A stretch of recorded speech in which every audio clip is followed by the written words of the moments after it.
Hello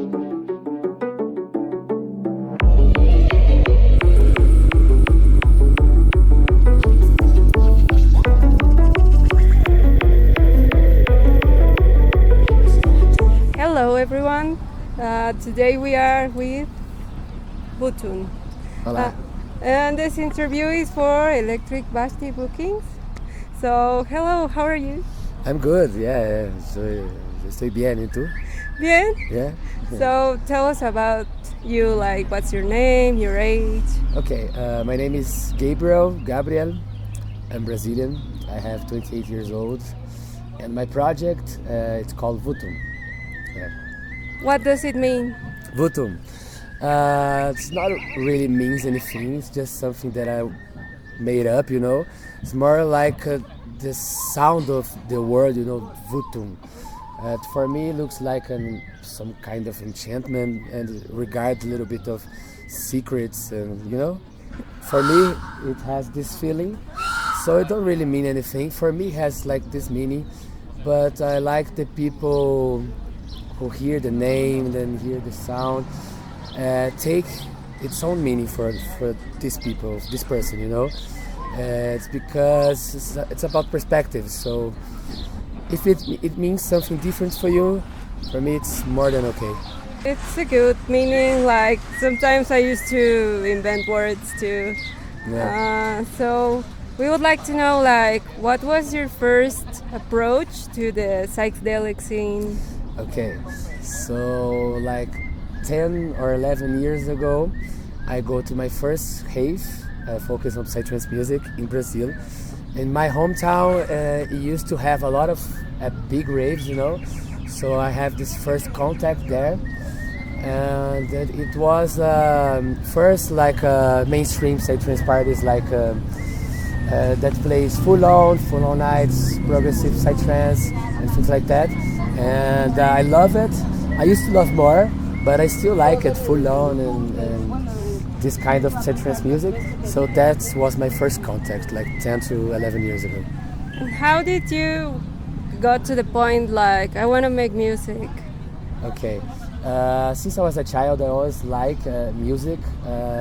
I remember when I said to my father once, he asked me what I want to be when I grow up, and I said, "Oh, I want to be a musician or something like this." So I always love music and study music since I was a child. So back then I start to play guitar and bass, and only after years, like 2 to 3 years ago, I bought my first violin and then starts to play. I'm more like a string instruments kind of guy. So the psytrance thing, it's after I got to know the parties and I got to know the kinds of psytrance music, and I got my first contact with dark side music, forest, dark side, and psycho and experimental.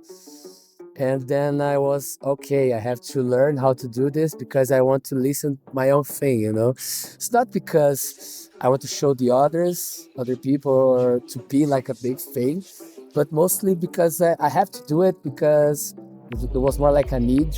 So I have to, I want to do this and I want to do it for myself firstly. And then took me, after start producing, took me for like 4 years to show the music for other people, you know. I just showed it to my close friends and that's it. So it was like a way of expressing something that was inside you. Yeah, for right? sure. Yeah, music, art, mostly anything artistic, it's about showing what's inside of you, to first for you and then to others. Oh, I think that's like, it's very important for an artist to make music for themselves, not like for others. Eventually, a lot of people will like your music, but it's like, it's something that comes naturally from you, you know? Yeah, you should know, you're a producer too, right? Yeah, I know. So your style is like very particular. Like I haven't heard a lot of things like that. So we would like to know, like, where does your inspiration came from? What are you trying to express? Okay. When I first heard that Dark Side was like a Brazilian project, Necrocycle, Demonis, Baphomet Engine, projects like this. So they are like references for me in a way, but I only started to really found what I want to do after I listened for the first time Sectuaria. Oh yeah, Yeah, for sure. You can see in my sound, it has a lot of influence from them.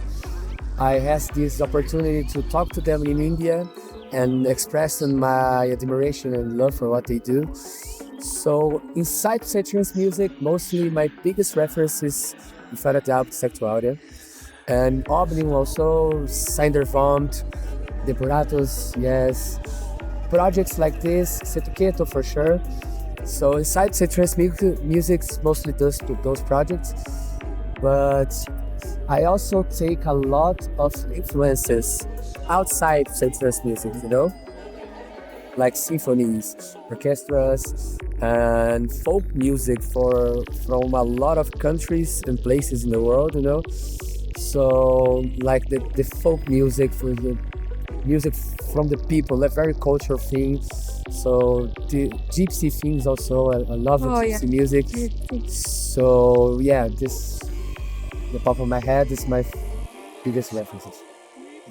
And how did you became viral? Because like I started seeing a lot of videos of you like on Instagram, and then a lot of people were talking about your music, and I was like, oh, this is so good. Yeah, I don't know actually. What I can say is I'm very thankful for everything that's happening with me regarding my project. Because before I was like a full-time musician and producer, I used to work in financials. Financial? Yeah, banking stuff. I was working in stock market and things like this. And I have graduation in economics and international relations and everything. I used to like it, but it's not like the thing that moves my heart, Music always was this. And is music now like your full-time job? Yeah, for now, music's my full-time job. I do classes also. So I don't know actually why it comes this attention so fast, But I'm most thankful. Muchas gracias por eso. Tú sabes, yo no sé por qué, pero estoy muy contento. So yo solo agradeço. Thank you very much for everyone that like me what I do, and I do it out of love. It's not my first idea to be a full-time musician, because we have afraid of being like this because financially it's overcoming. It's a challenge thing to do, but it's the thing I most love to do. So I'm very grateful for it, and I think that's it. How is the psychedelic scene in Brazil? It's good. It's like one of the biggest in the world, I think.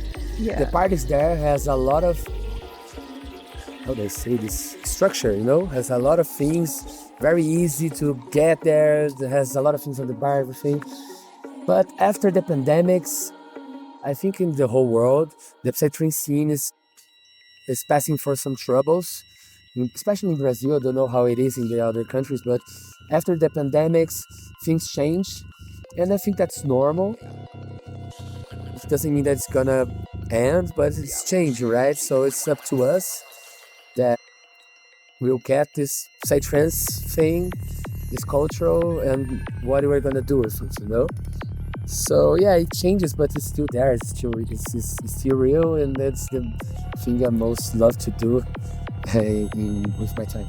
What we have noticed, like people in Mexico that like this kind of underground psycho or experimental, is that it is much bigger in Brazil. Like here we have, I don't know, 200 assistants, 100, and then there you can see like the dance floor is full. So they also make a lot of diffusion, like videos of their artists. I think they value you a lot, even if you're national, and sometimes that doesn't happen here. Like in Mexico, okay, they don't really, not all of the time, but sometimes they don't value you if you are not international.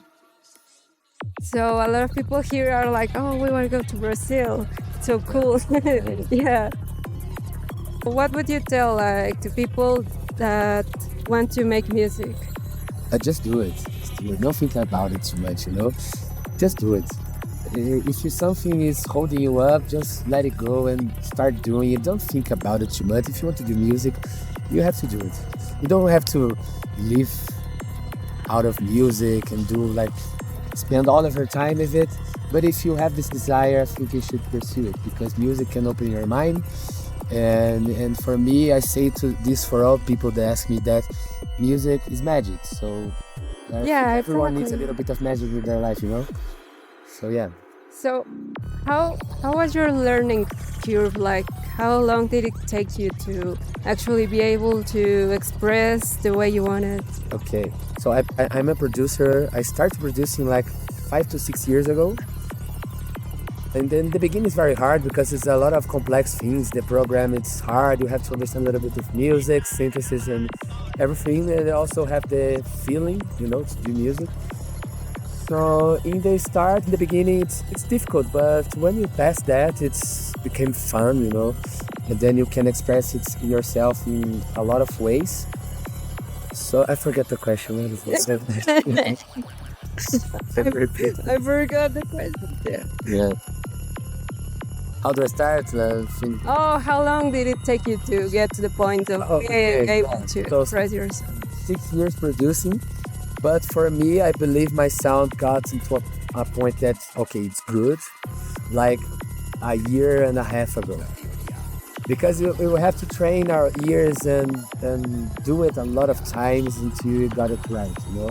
So it's exhausting processing, but it's worth it.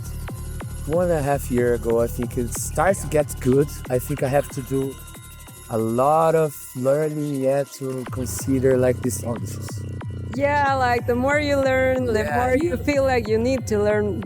yeah. We never stop. We stop learning. You know, we always have things to learn, and yeah. But this is my experience with it.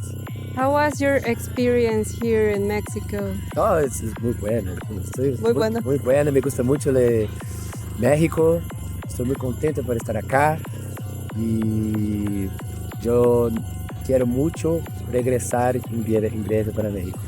Yeah, we have heard like you are going to come back in November. Yeah, yeah. We're very excited to have you here again. Me too. So, when you play live, like, what do you usually do? Do you play tracks that you already made? Do you remix them? Do you? Yeah, I have my tracks that are already made. They're ready, right? So I mix them in live. So play a little bit of this and then play a little bit of that. And I have like a lot of samples inside the live. So ambiances, leads, synths, glitches, vocals, things like that. You know, some instruments also. So it's you have to follow your feeling. You know, play like this track. The first time I play, I remember I was so nervous. I almost passed out. You know, vomited and everything. But after you play 1 and 2 tracks, it becomes easier. You know. And you have to keep trying to do new things, you know. Don't stuck up doing just one way to play, you know. Every time I play, I try something different. Yeah, So it's very iconic, you know, like seeing you with the violin. It's like, oh my god. yeah, actually about the violin, it was kind of an accident of me playing with the violin, because I mean I bought the violin for curious and fun. I want to learn how to play it. And then I did some videos in my Instagram page of me inside my house in my studio doing some live act music, you know, like just throwing samples and with the violin. And then, okay, people like it. And then one party 1 year ago in Brazil, one friend of mine told me, "Why you don't play with the violin? You know, it should be fun, should be like good thing." So, yeah, she play with berimbau, you know, and atabaque, drums and Okay. everything. And she gives me the idea. Nala? Nala, yeah, it's Nala. Nala. And I mean, I thought to myself, why not, you know? And then we have like 1 week for the gig, you know? And then okay, what I have to do to play with the violin. And I go up, check what I needed, and I bought what I needed. And then, okay, let's try it. And I try it, yeah. And it's become a thing. People like it. I like it too, to play with the violin. Yeah, everyone likes it. I like it. Everyone Yeah. that saw you in last party liked it. Yeah, it's a beautiful instrument. I think any instrument, organic, raw, human instrument, when you put it with digital and technological music, it fits really well, you know. It's like the soul for the body, you know. It's my perspective anyway. But yeah, it was an accident. It's not Happy accident. a happy accident for sure. So, what would you say to your fans all over the world? Oh, thank you very much. Muchas gracias. Obrigado. Obrigado, né? Dankeschön. I don't know how to say obrigado in another language. But mostly it's about that. I'm very happy that what I did, what I do with so much love, you know, vibes and with other people in other countries. I think this is the most gift as a musician that we can have, is seeing what the impact, the positive impact that what you do out of love do in other people, you know. This is the most amazing gift in doing music. So thank you very much. No, thank you for your music and for your time. Is there anything else you want to say? Mm. Ahora podemos beber una chela, ¿ok? Yeah. Me gusta mucho México. Muchas gracias. Sí. Thank you a lot. Okay, okay. I will try to answer in Spanish. If I couldn't, I speak in English. Okay. Ok, Gabriel, muchas gracias por tu tiempo y por responder esas preguntas, que de verdad yo creo que es muy importante que las personas que no conocen este estilo de música, que llegue a sus oídos y que también transforme pues su mente, su corazón, su espíritu, porque para mí la música es algo tan grande, o sea, que llega al corazón y a la mente, como tu oyente. Tú como artista, ¿qué sientes cuando una persona admira tu música? It's a hard feeling to describe, you know. It's first a little bit of embarrassment, you know. I got nervous when people say, "Oh, I really like your stuff," and you know, because especially when I can see it from the heart, you know. I feel like music is here, you know. I'm just a person. You know? I just tell stories, you know. That's what I can do good. But the magic is in the music. It's just around and put the stars together. So when someone say that to me, it's hard to describe. It's a very good feeling. It's a weird feeling too, because I don't know how to behave sometimes. I say thank you, gracias. But it's lack of words to describe, you know? Me imagino que para ti es algo... Es mágico. Es mágico, te lo dije, tu música es la magia del corazón. Sí. Entonces, yo creo que la juventud o las personas que vienen del futuro, a la hora de escuchar tu proyecto, creo que lo que tú proyectas lo vas a dejar muy marcado para todos. Así espero, sí. Te deseo mucho éxito y que sigas creciendo y que sigas pues creando tu magia y que la sigas compartiendo con todos nosotros. Muchas gracias. Muchas gracias. Gracias. Y pues gracias, chicos, espero que les haya gustado esta entrevista y bueno, pues él es Vutt'un y escúchenlo y síganlo. Vamos a dejar aquí todas sus páginas y todas sus redes sociales para que puedan seguirlo. Bye. Bye.